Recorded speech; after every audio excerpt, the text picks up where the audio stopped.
This is the Libtech BRD. They had the split bird, split BRD, but you know, this is the solid that's new for 2020, and just been a super fun board to ride. I really love it. I love this top sheet. It's kind of like the same one as the Dynamo.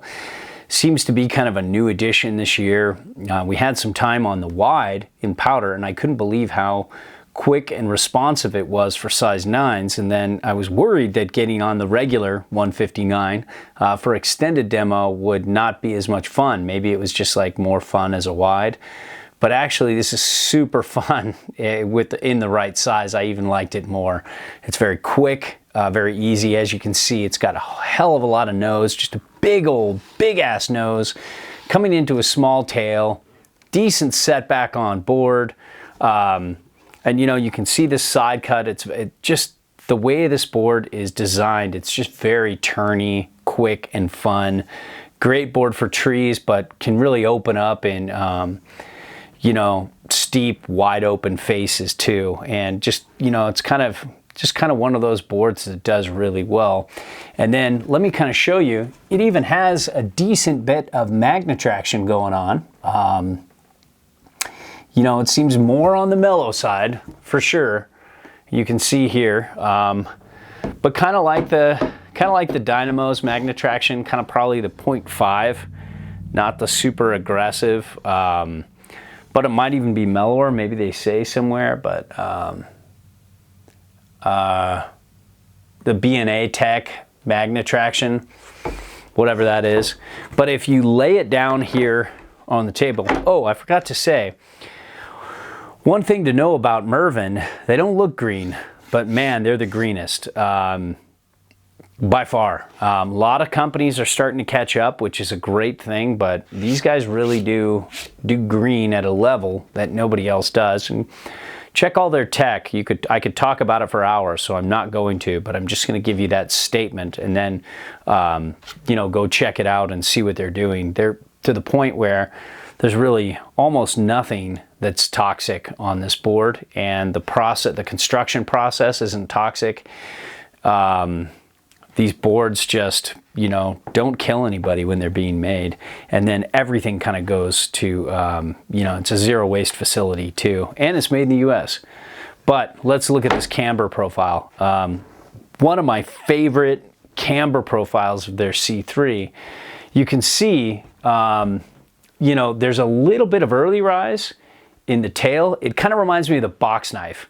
There's a little bit of early rise in the tail and a good bit in the nose that starts well before the nose finishes. But it's also a long nose, and then when you press down, you can see all this early rise, and that's why it really surprised us as to how well it floated in powder. Granted, it was a wide, but it's this guy in just some crappy slush.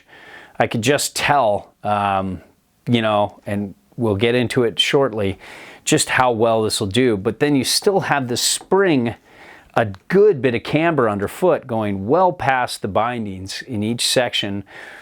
So yeah, it's not quite like the Dynamo in terms of spring or the 4, but it still carves up a storm. Really good carver. So it's not just a powder board. You know, it's a very good kind of, you know, free ride board. Decent amount of taper, kind of definitely on the little bit of the more tapered side of the free ride world. But let's get into widths here. Love this board, and this is a demo model. You know, you can see some blemishes here and such, but it's a lot of fun. This is a 26.2 off the back insert. A lot of people want me to put this out there so they can kind of figure out the footprint of their boot versus the width over the inserts. And then you're looking at about 25.7, 25.8-ish around there, centimeter wise. And then off the front, you're looking at 26.3-ish. And then probably 27.3-ish up off the front insert. And then if you're talking about setback on board for float, you know, I think you can get to, I think it's 21.75, no, 22.5 if you set it all the way back with traditional discs. Same if you do mini discs, same distance. You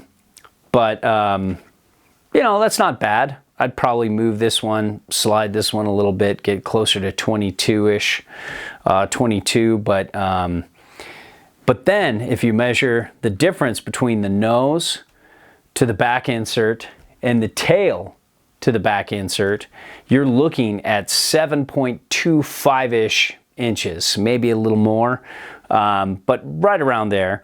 And then if you're looking at setback on board, you're looking at 3.625 inches back on board. So you're definitely, you can see you're definitely getting some, you know, some tapered directional setback float. And then look at this just big ass nose with that early rise, you know, a good bit of early rise before the nose.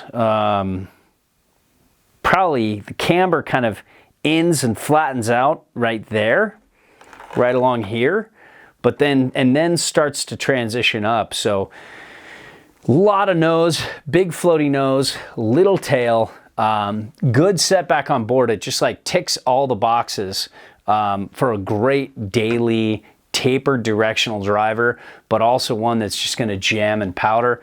And this base is, you know, it's got some die cut, but wow, it's some of the best die cut I've ever seen. And for a second, I thought it was, you know, I can't even feel it. That's so cool. And it's mostly black, easily repairable, with a good bit of wax on this thing. I think you could have a good time, but I didn't take the time to do it because it's a demo. But this is one of those boards I just would love to have in my quiver. Like the 59, just as much as I like the wide we tried at the demos.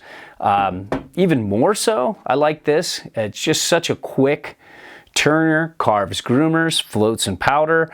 It's just a great one board quiver for those of you that want a little bit more of a tapered directional life. You know, you're not really riding switch. It's doable, but not ideal. And this is one of those great boards. It makes me wonder about the split and how just amazing that would be on the up as well as the down.